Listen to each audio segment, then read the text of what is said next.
going. Right. Hello, Alia. It's me again. I'm afraid Grandma's not feeling very well today. She's got an awful cough and a sore throat.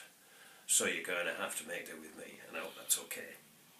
We're going on now to chapter 14, and this is entitled A Shock for George. Dick looked at George. He didn't think it would matter telling Martin where Timmy was, so long as George didn't give the reason why he'd been left on the island. But George was going to hold her tongue now. She looked at Martin and spoke quite airily. "Oh, Timmy, oh, he'll be all right. We left him behind. He'll be okay." "Gone out shopping with your mother, I suppose, hoping for a visit to the butcher's," said Martin. This was the first joke he had ever made, and though it was rather a feeble one, they laughed heartily. Martin looked pleased. He began to try and think of another little joke, while his deft hands put reds and blues and greens on the little wooden figures. You remember he'd been painting these figures. They all had a huge tea. Then, when the clock said 6:15, the girls carried the painted figures carefully back to the Coast Guard, who was delighted with them. Dick took back the little tins of paint and the brush, stuck in a jar of turpentine. "Well now, he's a clever boy, isn't he?" said the Coast Guard, eyeing the figures in delight. "Looks sort of miserable and sulky, but he's not a bad sort of boy." "I'll just have one more squint through your telescope," said George, "before it gets too dark." She tilted it towards their island.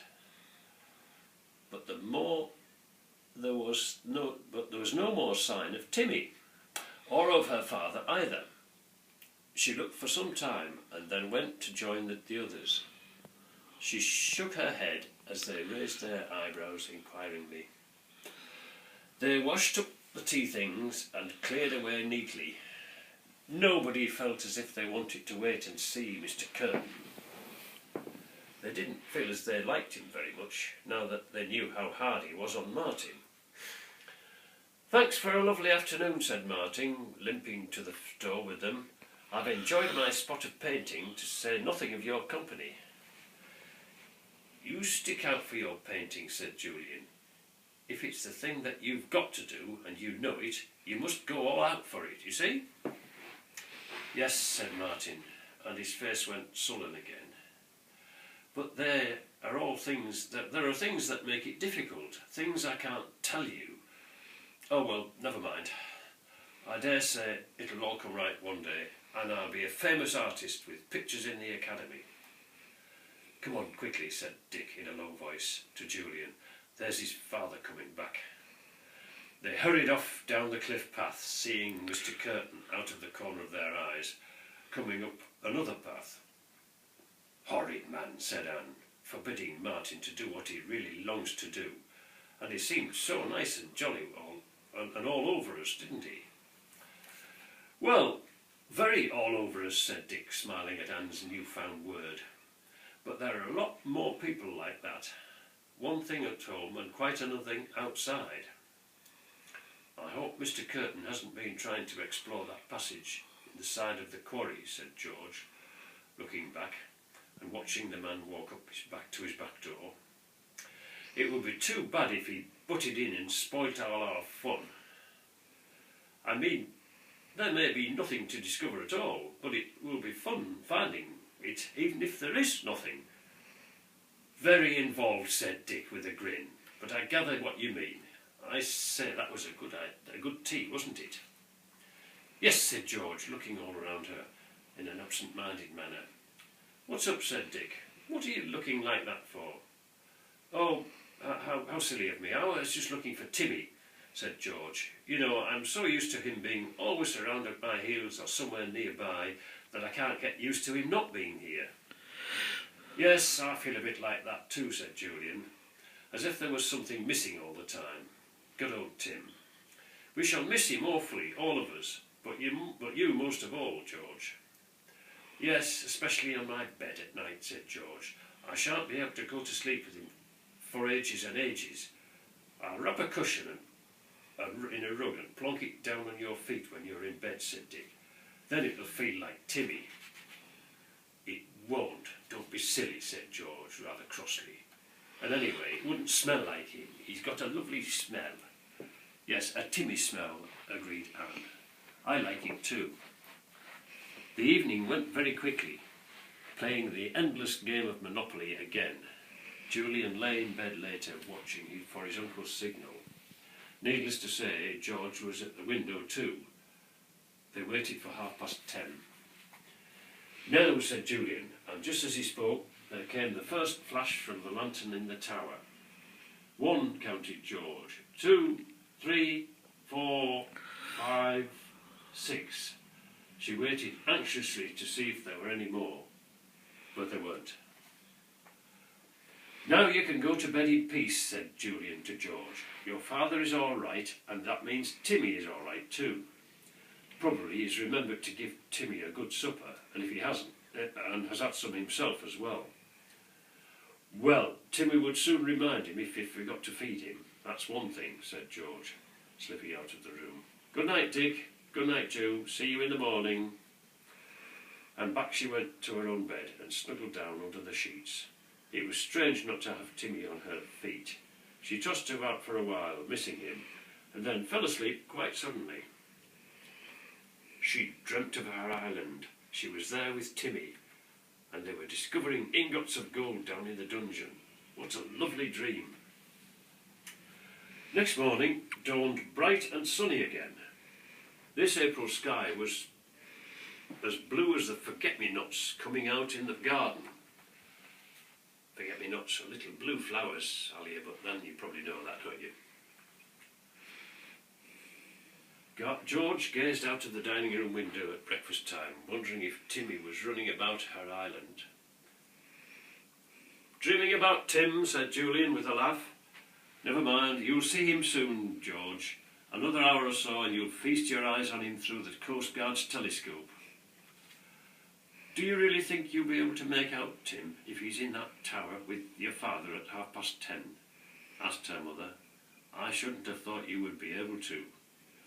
"Yes, I shall, Mother," said George. "It's a very powerful telescope, you know. I'll just go up and make my bed, then I'll go to the cliff path." "Anyone else coming?"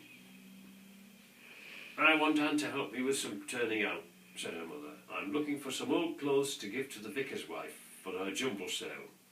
You don't mind helping me, Anne, do you?" "No, I'd like to," said Anne at once.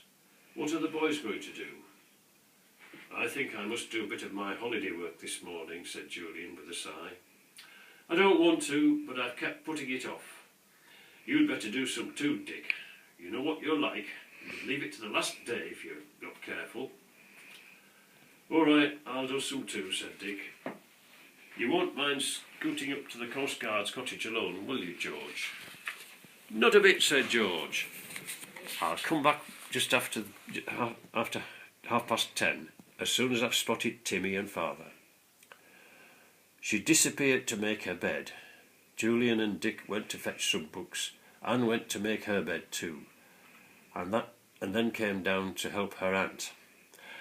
In a few minutes George yelled goodbye and rushed out of the house.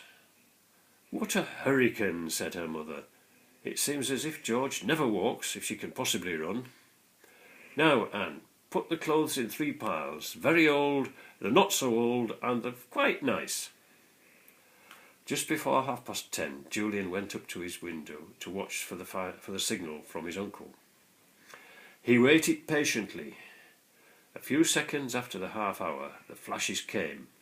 1, 2, 3, 4, 5, 6. Good. Now George could settle down for the day. Perhaps they could go to the quarry in the afternoon. Julian went back to his books and was soon buried in them, and Dick grunting by his side. At about 5 minutes to 11 there was a sound of running feet and panting breath. George appeared at the door of the sitting room where the 2 boys were doing their work. They looked up. George was red in the face and her hair was wind-blown. She fought to get her breath enough to speak. "Julian, Dick, something's happened. Timmy wasn't there." "What do you mean?" said Julian in surprise.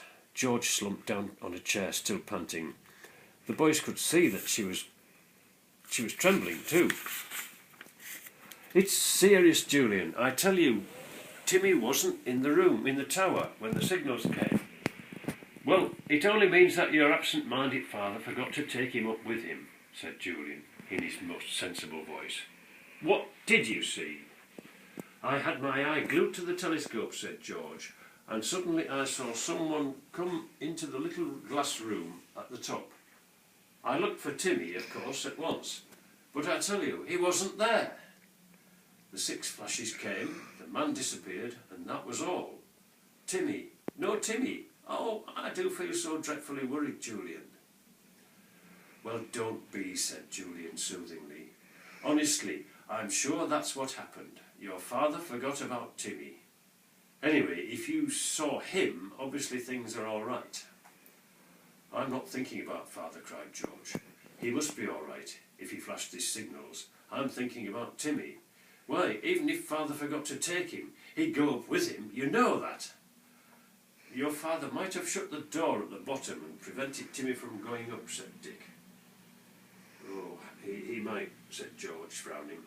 She hadn't thought of that. "Oh dear, now I shall worry all day long. Why didn't I stay with Timmy? What shall I do now?" "Wait till tomorrow morning," said Dick. "Then probably you see old Tim all right then." "Tomorrow morning? Well, that's ages away," said poor George. She put her head in her hands and groaned. "Oh, nobody understands how much I love Timmy. You would perhaps if you had a dog of your own, Julian. It's an awful feeling, really. Oh, Timmy, are you all right?" "Of course he's all right," said Julian impatiently. "Do pull yourself together, George." "I feel as if something's wrong," said George, looking obstinate. "Julian, I think I'd better go across to the island." "No," said Julian at once. "Don't be idiotic, George. Nothing is wrong, except that your father's been forgetful. He sent his OK signal, that's enough. Over there with him. That would be disgraceful." Well, I'll try and be patient," said George, unexpectedly meek. She got up, looking rather worried. Julian spoke in a kinder voice. "Cheer up, old thing. You do like to go off the deep end, don't you?" And that is the end of chapter 14.